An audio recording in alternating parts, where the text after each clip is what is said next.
Hello, I'm Jesse Hirsh. Welcome to MetaViews. Recorded live in front of an automated audience. And today, we've got a real special show.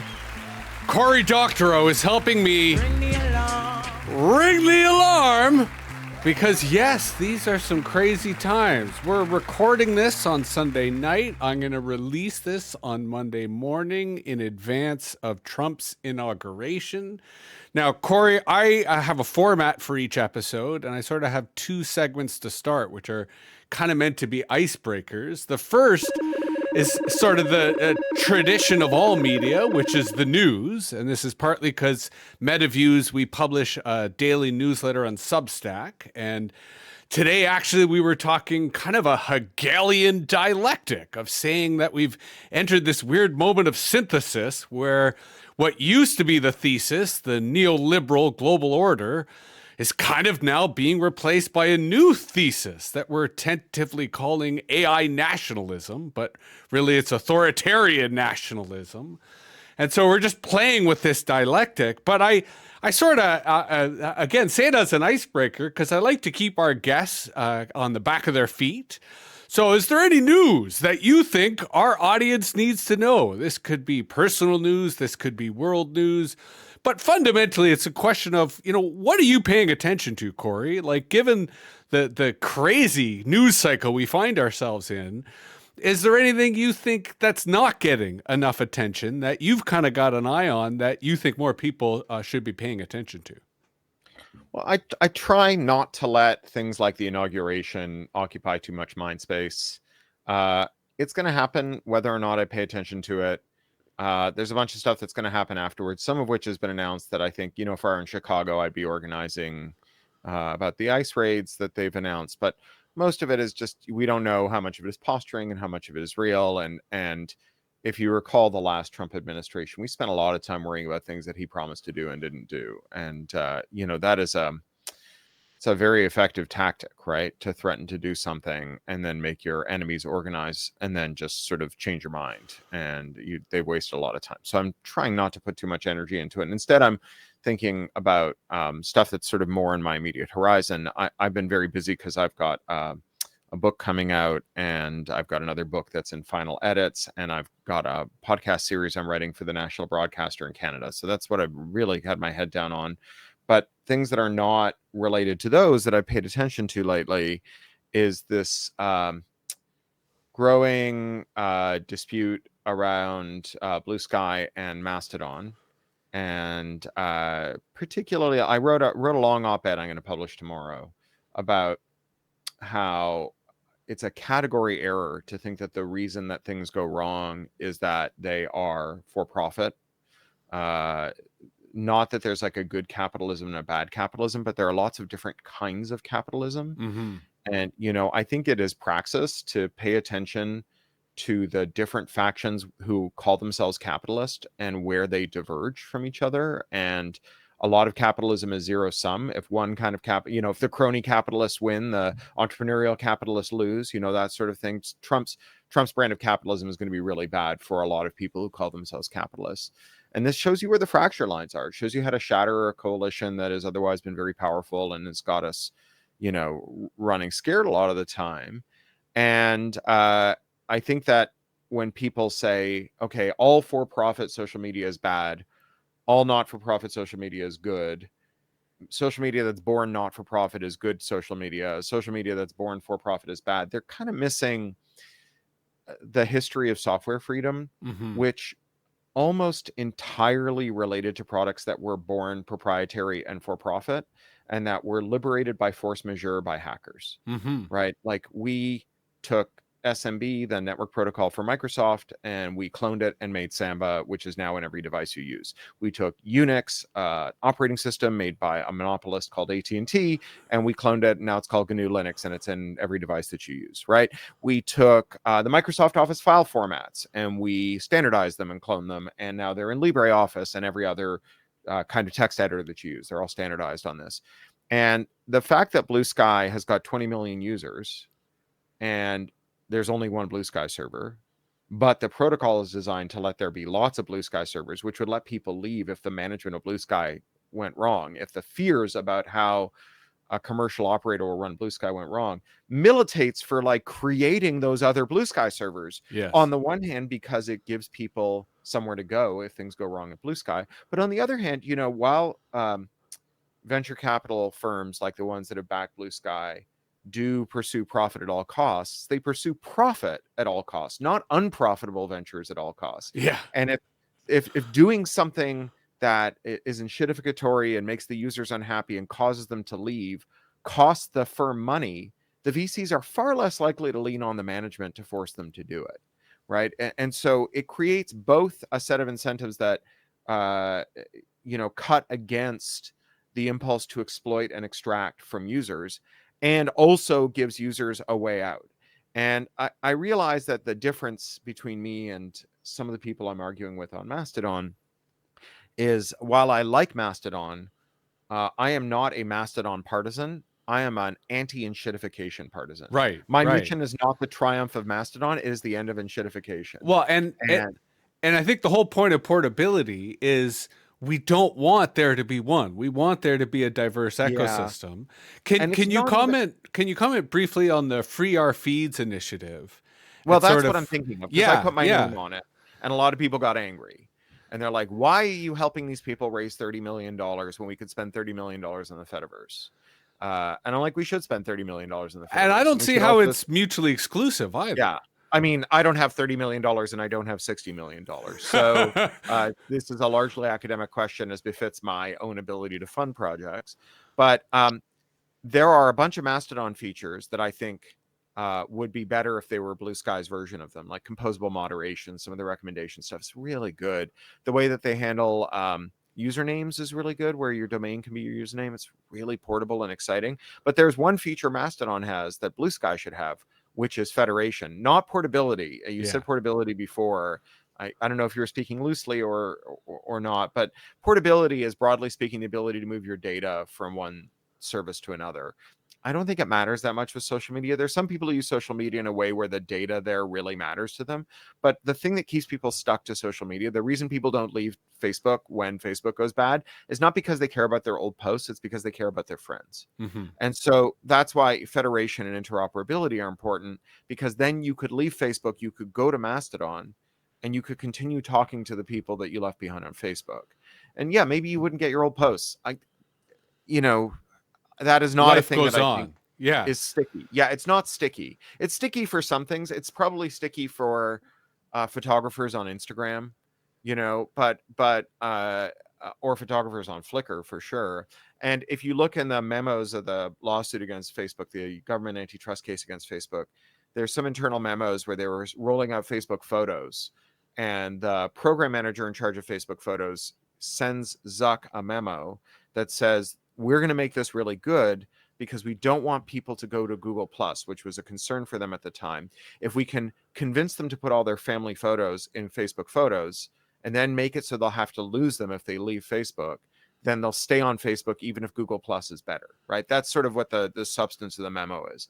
And so there are some kinds of data where you want portability, but broadly, the reason people stay on social media, it's not the data, it's the people they love, right? The social that's connections. like the great crisis of social media, is that you are being held hostage by the people you care about, and it is your care for those people that keeps you from leaving, and it is their care for you that keeps them from leaving, and it is exploiting our mutual impulse to care for one another that lets social media bosses, the bosses on the legacy platforms, abuse us with impunity because they know we won't leave because we love our friends more than we hate Mark Zuckerberg or Elon Musk. Although I think that trade-off may be reaching a point where that hatred may be so great. Now I want to hate them more. I'm conscious of our time, so I want to.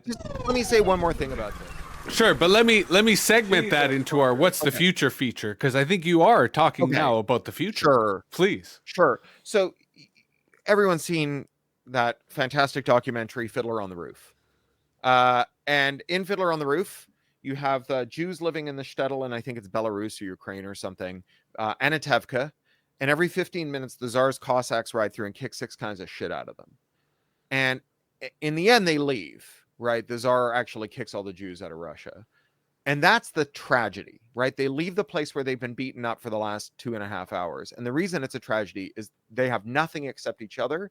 And it's really clear in the last scene that they'll never see each other again, right? And so the Anatevka problem is the social media problem, right? Mark Zuckerberg or Elon Musk can ride through our shtetl every 15 minutes and kick 6 kinds of shit out of us. And we'll stay put because we love each other. And eventually, maybe you would leave if things got bad enough. Certainly, like if you look at my family comes from a part of Eastern Europe that was periodically Belarus and periodically Poland. And, you know, there are people within my family who left before they had to leave, who left before World War II for various reasons, but they were outliers. And, you know, my grandmother is a Soviet refugee and she was an outlier, right? She left Leningrad and never came back after this. She was a child soldier in the siege. She was evacuated and she met my grandfather and they ran off.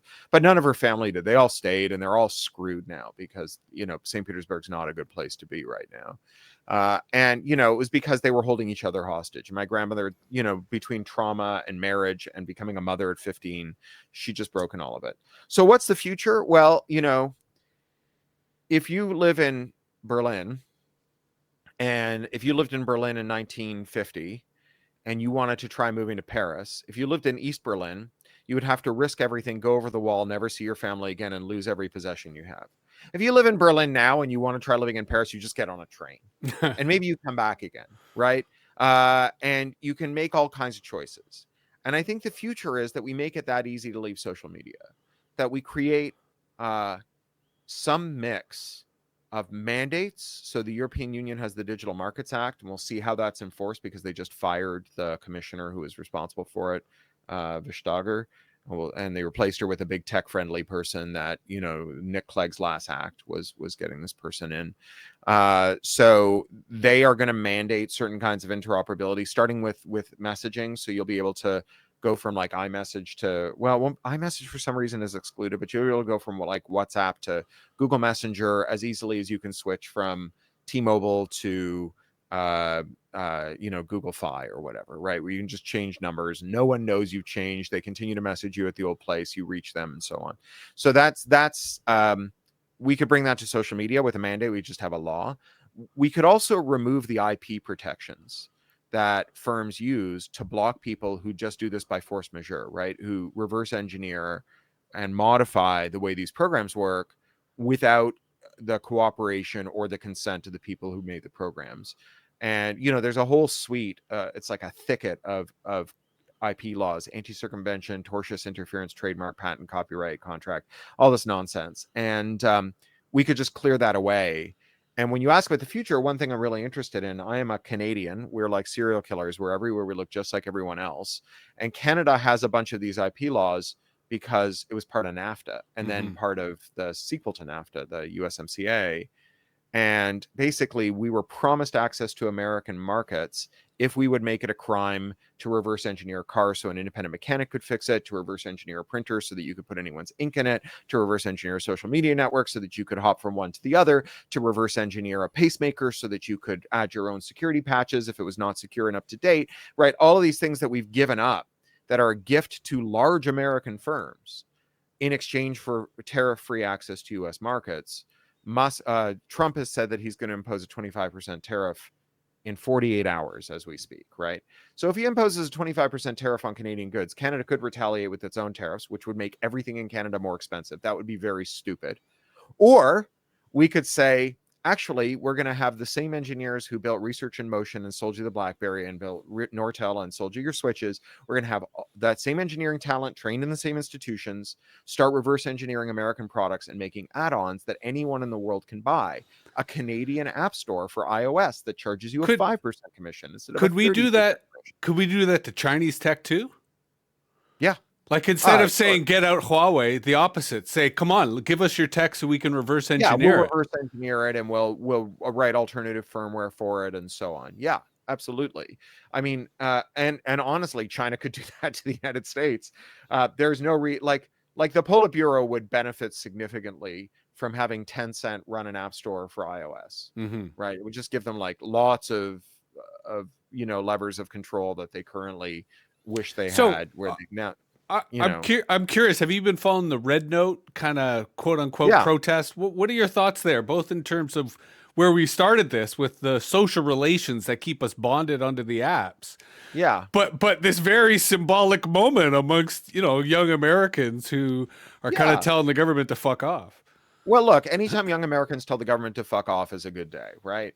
But there's a lot of protest that's just not very effective. And I think as a protest method, like it's a spectacle. It's not much of a spectacle, right? Like as a parent, the fact that my 16-year-old is ignoring me with her face in her phone, looking at Red Note, is completely indistinguishable from my child ignoring me with their face in their phone, looking at TikTok. So, as a spectacle, it's a very subtle one, right? You have to rely on kind of self-reported usage. I've been interested, the thing that I found most interesting are screen grabs of Chinese users reacting to the influx of American kids, and talking about the kind of mutual understanding they're seeking, which is very interesting. I mean, international youth movements that are anti-authoritarian have done some pretty remarkable things in the past. Summer '68 being a good example, right? And Greta Thunberg and the sit-in strikes. And honestly, China's got a problem with its young people. For one thing, it keeps teaching them about Marxism.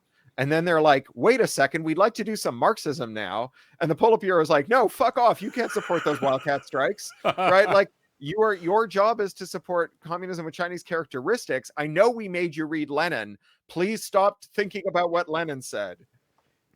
Well, and this seems to be the paradox of kind of narrative control in our world. And I wanted to talk to you about your novel in particular and about kind of your role as a storyteller, because you do seem to be one of the lone kind of radical voices that is part of the creative aspect. Like there's radical voices in academia, there's radical voices in terms of some of the critics and protests, but there aren't a lot of radical voices who are both in fiction and in the real world, in current affairs.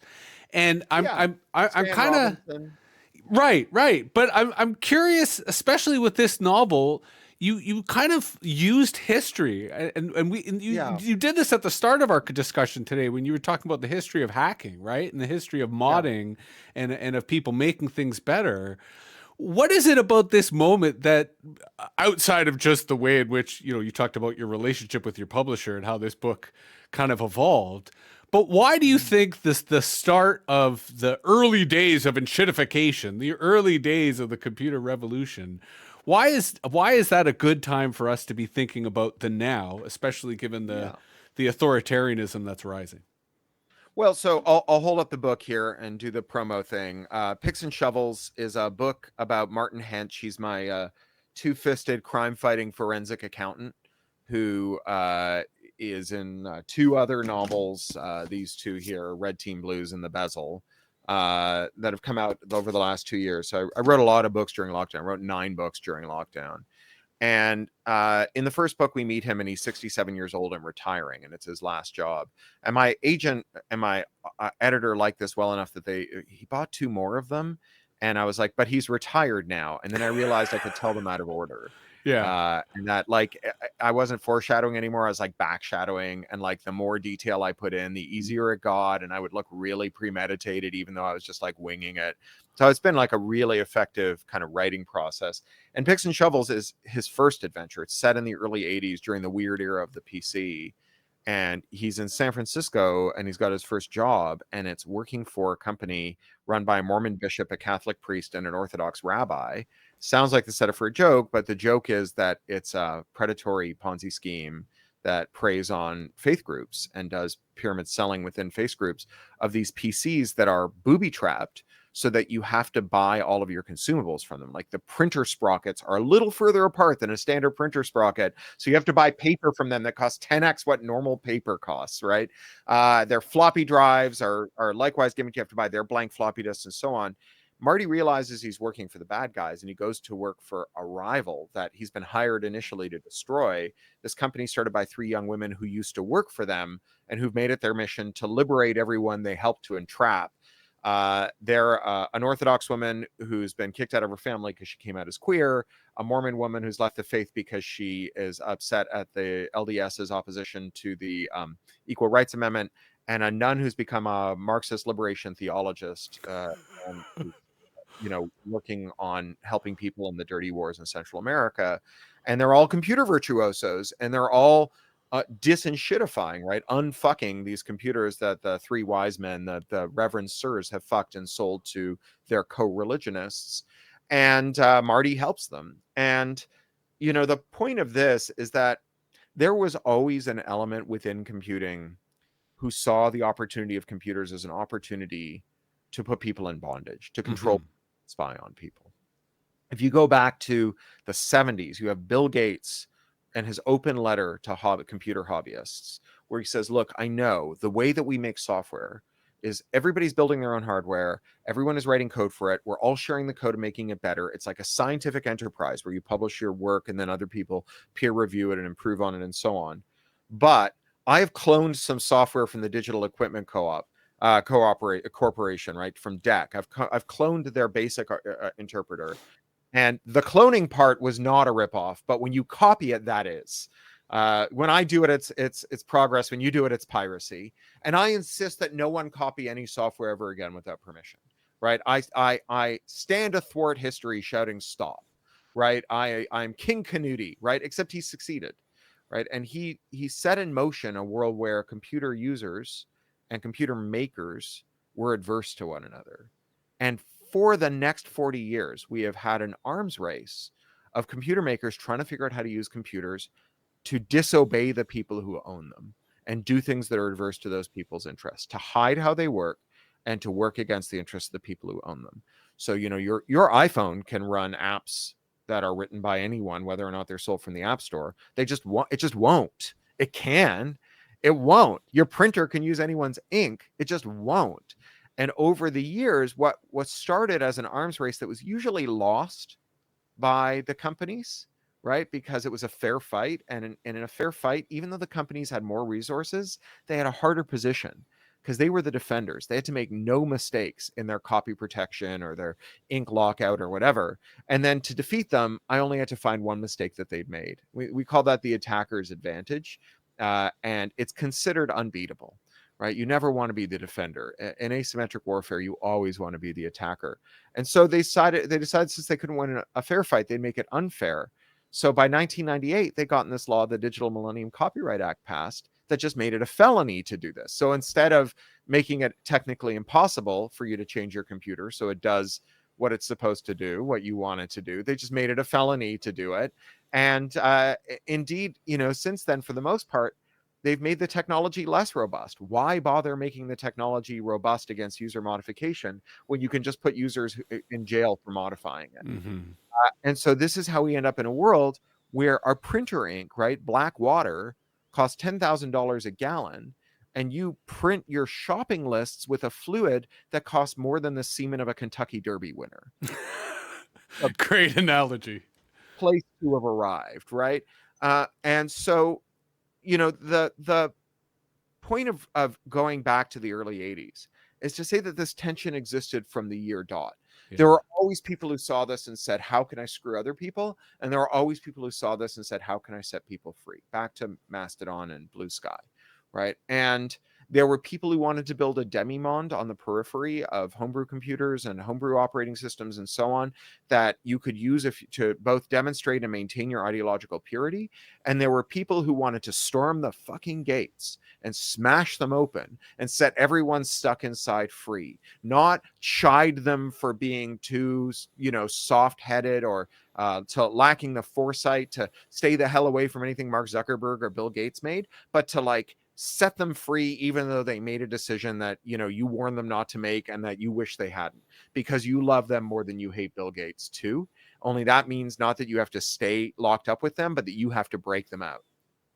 Well, and I think that philosophy may be required as we head towards this enshittification society, Because for me, some of the symbolism, especially of Trump's embrace of crypto, right, and this meme coin that he sort of launched the day before, it kind of feels like they're taking the culture that you described that existed within software design, that existed within social media design, and now they're saying, let's apply it to America. Let's apply it to, the world in terms of foreign relations.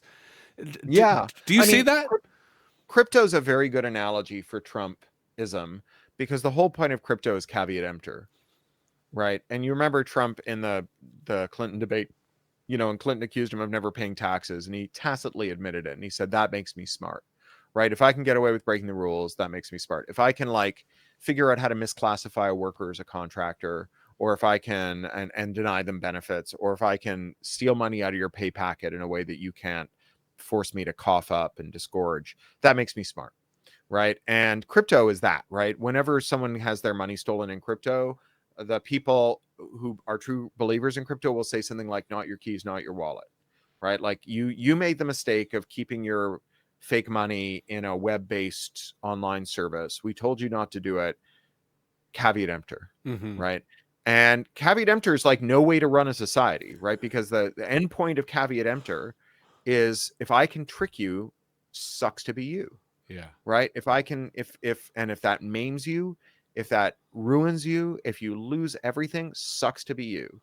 And that's the Trump society, right? Sucks to be you. Did you vote for me on the promise of me bringing your jobs back, and then I sent more of your jobs overseas? Sucks to be you.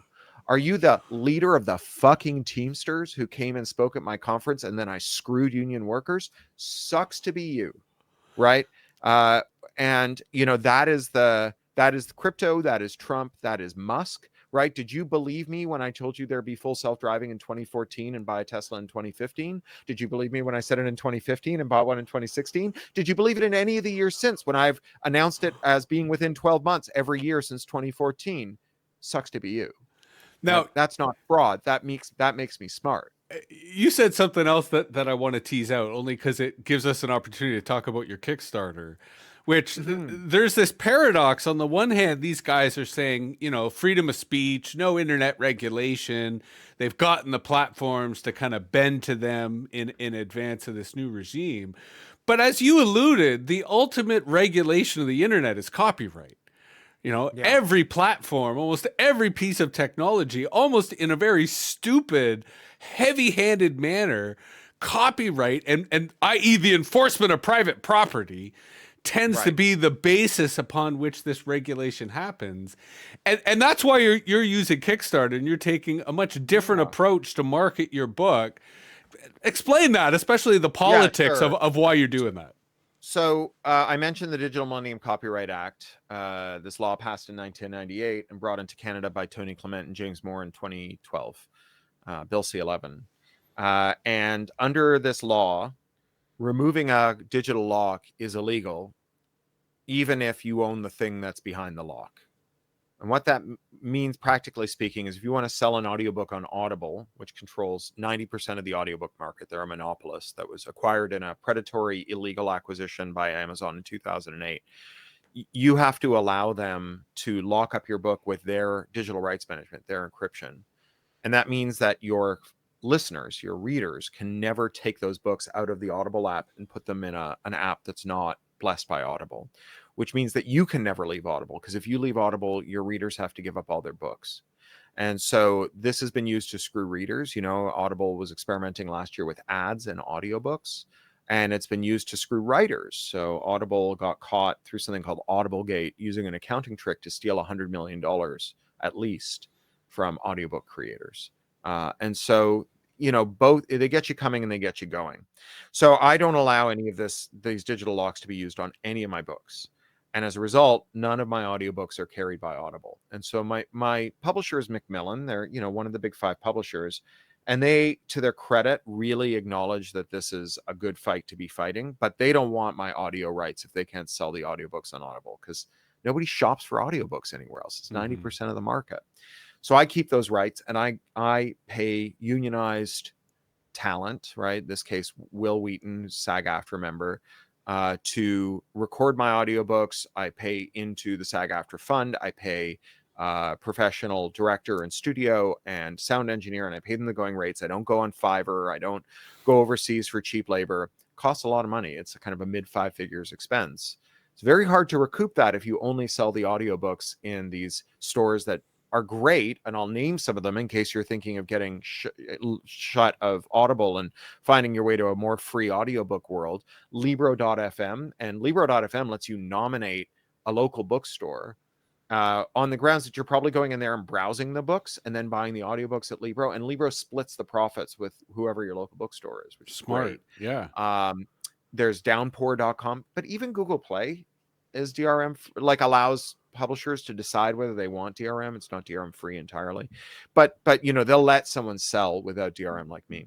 So with no one shopping on those stores to a first approximation, right, 90% of the market in Audible, I had to do something else. And so I do these Kickstarters because Kickstarters raise a lot of buzz and they raise a lot of money. They pre-sell a lot of books.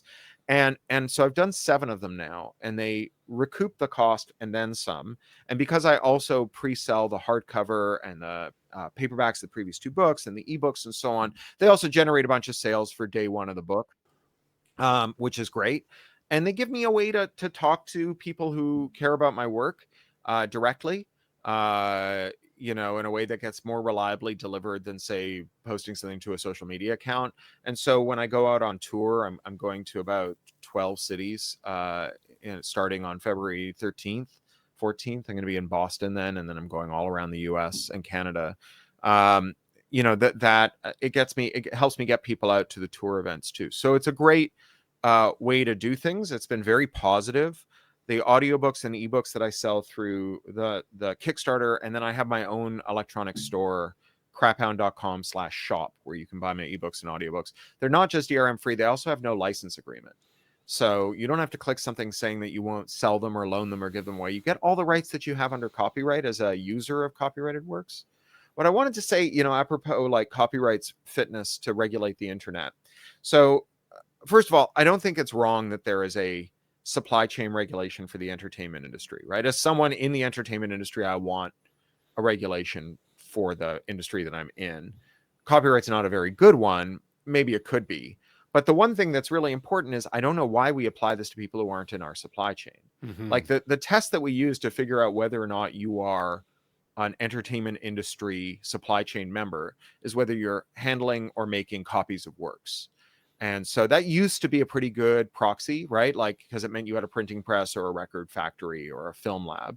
Now it just means you have a mouse, right? And so everyone is suddenly subject to copyright, and it's really not fit for purpose. No one can figure out what it means. If we stretch it to cover everything, it ceases to mean anything, you know. And this has been a problem since day one. Like early on, I was impersonated on a dating site by someone who was luring people out on dates and then not showing up, which was weird. But I was like, what if this person does show up and kill someone? Right. Yeah. So I actually found the dating site's phone number, because back in those days, if you knew how the internet worked, you could find phone numbers.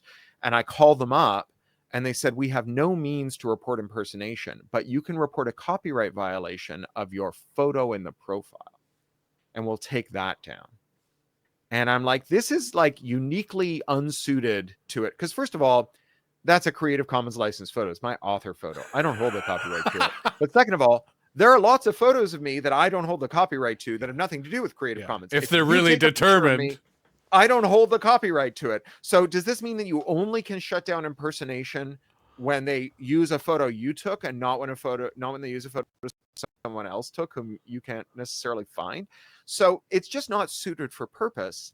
It makes for a very bad labor regulation, as we're seeing with AI. So there's a bunch of people who are like, well, we'll use copyright to shut down AI scraping so that we can prevent wage erosion by AI. And wage erosion by AI is something we should be worried about, not because AI is good, but because AI pitchmen can convince your boss to fire you and replace you with bad AI. And, you know, the writer's strike showed us how you deal with it. You just say to your boss, you're not allowed to use AI, or if you do, you can't pay me less, or have fewer writers in the writing room, right? And then your boss is like, well, I guess we're not paying for AI then, right? Because the only reason we want it is we wanted to fire you, right? If we can't fire you, fuck the AI, right? Like we don't like it because we think it has good output, or because it's fun to play with. We like it because we're horny for firing you. But, you know, if we don't do that, if we just say, okay, well, you have the unambiguous right to decide who can train an AI with your work, first of all, you just get rid of everything beneficial that people do with scraping and machine learning, right? So like say goodbye to Innocence Project New Orleans that uses LLMs as the top of a pipeline to find the correlates and arrest reports of false arrests and uses those to help get people out of prison. But if you're a photographer trying to sell into Getty, which is just about to merge with its largest competitor, you have one company to sell to, and they're just going to say, if you want to sell to Getty, you're going to have to give us your AI training rights. Yeah. Getty wants to stop buying things from you and start using an LLM to copy your shit. Although your point about supply chains comes back to unions, right? That those types of supply chains, and especially in the creative industries, they're articulated because of union representation, right? And that's where a lot of this stuff starts to break down. But unions don't need copyright. Unions need labor rights, right? So like Getty can acquire the rights to all of its photographers' training, all of its photographers' photos, and the right to train on them, then fire all those photographers and use an image generator to replace them, right? That's what Getty wants to do. Getting the copyright has nothing to do with whether Getty then demands to get the copyright from you. This is like giving a bullied school kid extra lunch money. There is not an amount of lunch money that the bullies won't take, right? Like you cannot get your kid fed by just handing them more money. You just give the bullies so much money that they like bribe the principal to look the other way. Well, what you have to do is structurally change it, which is what labor rights do. So you have this copyright thing that, like, on the one hand, we just had the anniversary of poor Aaron Swartz's death, and he was a hacker who scraped a whole bunch of scientific articles. No one really knows why. But I'd go further. I'd call him a martyr to the corrupt intellectual property regime that you're sort of articulating. Yeah, Aaron was very skeptical. He was a pal of mine. And he was very skeptical of IP rights. And he scraped all these files that he was allowed to access. Like he had visiting privileges at MIT, and he was allowed to access academic articles from this repository called JSTOR. But the terms of service said that you had to access them by hand and not write a program to do it. And because he wrote a little script that downloaded them, they charged him with 13 felonies. He was facing 35 years in prison. He had been one of the founders of Reddit, and he had made a bunch of money. They took all of it, dragging him through court, dragging the process out. And once he was broke, he killed himself. And Aaron was a graduate of Y Combinator in the class of Sam Altman. And Sam Altman also scraped a bunch of stuff from the internet in order to get rich. And Sam Altman gets to write the laws and make up his own policies and grift with every hour that God sends. And they broke poor Aaron on a rack. So I gotta bring me along. I just want to finish and say that's what copyright does, right? Copyright is not a labor right. Copyright is a system for magnifying power. And because creative workers don't have power, giving creative workers copyright does not manufacture the power. It just transfers the power to industrial entities whom we bargain with, and makes it harder for us to bargain against them. 100%. I've always seen copyright as something, quite frankly, we need to abolish. That the things it serves can be done via other policies. To your point, sure, but it is fundamentally about empowering the wealthy. I do, we're kind of almost out of time, and I put this sound effect in. Bring me along. Which I'm not sure you could hear that. It may not be coming through. It's a tenor saw, Ring the Alarm, because I saw this fantastic tribute you paid to the Fuchsnickens, who I also had their album back in the day. And I'm not sure you're aware of this, so I wanted to bring to your attention. There's this documentary called Drop the Needle.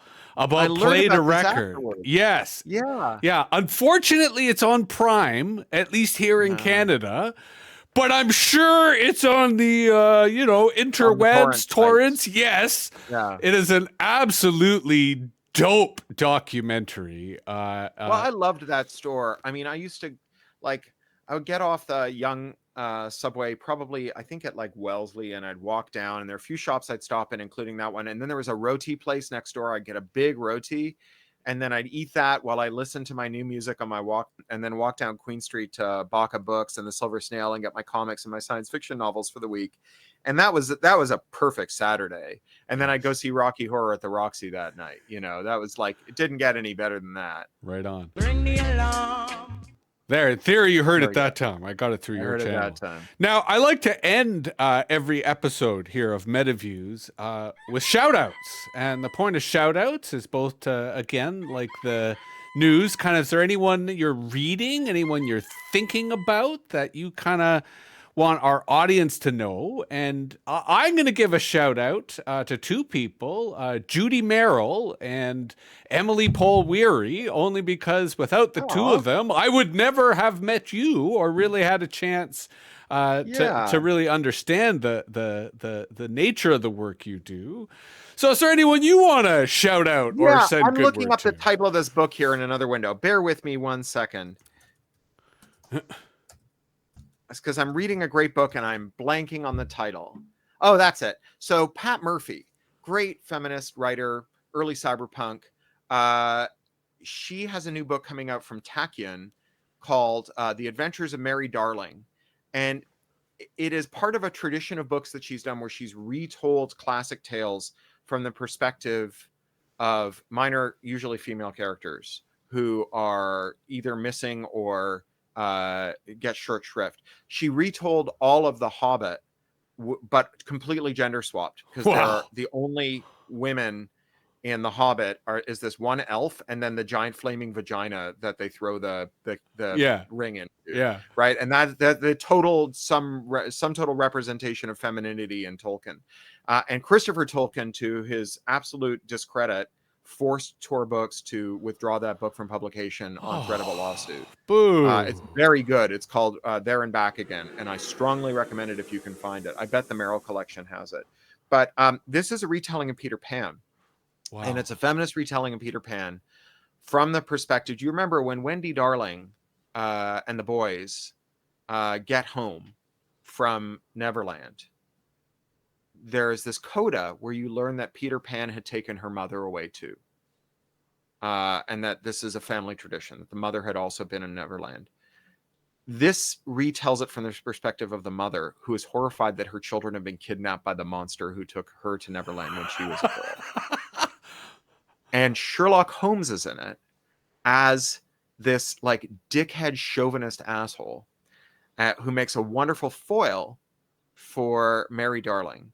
And Mary Darling is like this. She's a sword-fighting, swashbuckling heroine, you know, because she was on Neverland, and then she escaped on a pirate ship, and she learned to fight while pretending to be Marty Darling.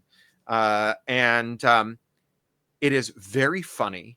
It's very smart. It's extremely well plotted. Like it's got a really nice kind of groove. And then a lot of it takes place on the island in Madagascar where David Graeber did his doctorate. The island that was made up of anarchist pirates and matrilineal women, that is chronicled in Pirate Utopia, his last book. I think there will be more books from David. I'm in touch with his widow, and boy, did he leave a lot of stuff behind. So I think there will be more Graeber books in the years to come. But technically his last book is this Pirate Utopia book. It's set on this island. It's set on this Pirate Utopia island, which was an island where. Can you repeat the name and the author of the book? Yeah, so it's Pat Murphy, and the title of the book is The Adventures of Mary Darling, and it's not out yet. I'm reading it for a blurb. It'll be out from Tachyon. Very cool. It's a small press. They're very good. They did my essay collections. I'm extremely fond of Tachyon. So yeah, it's fucking great. I mean, it really is great. And this island is amazing. So like the pirates who lived on this island pretended whenever credulous British merchants would come through, they would pretend to be pirate kings.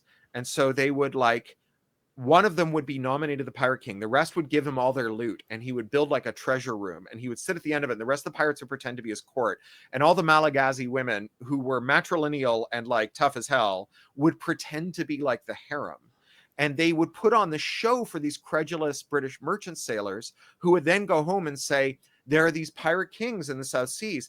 And Robert Louis Stevenson heard one of these stories and wrote Treasure Island because he was taken in by this systematic, decades-long hoax by the pirates and their anarchist, matrilineal, matriarchal female consorts.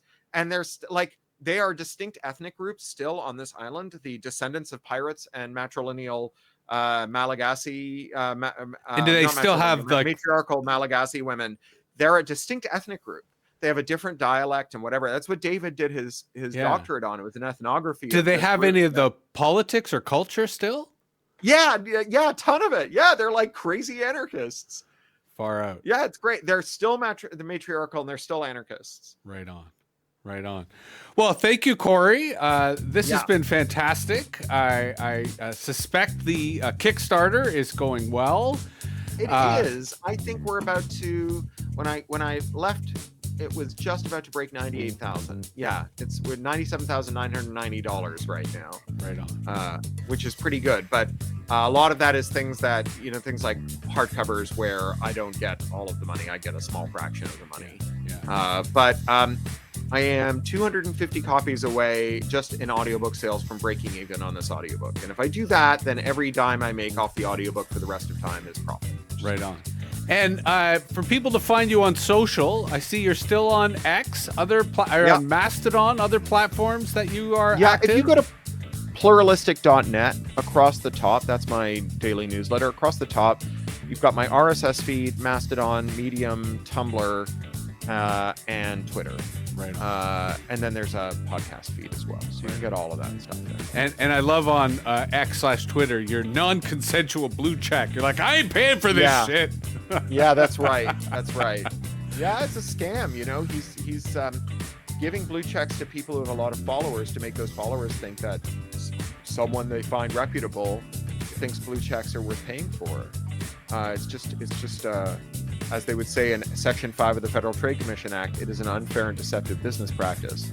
Yeah, which makes it technically actionable, although I don't think the new FTC is going to do anything about it. Or as you said, the sucks for you society. Yeah, sucks to be you. Sucks to be you. Although not your case, Cory. It's pretty cool to be you. Yes. Non-consensual blue tick. You too, Jesse. Yes. Cool to be you too. Thank you very much, Cory.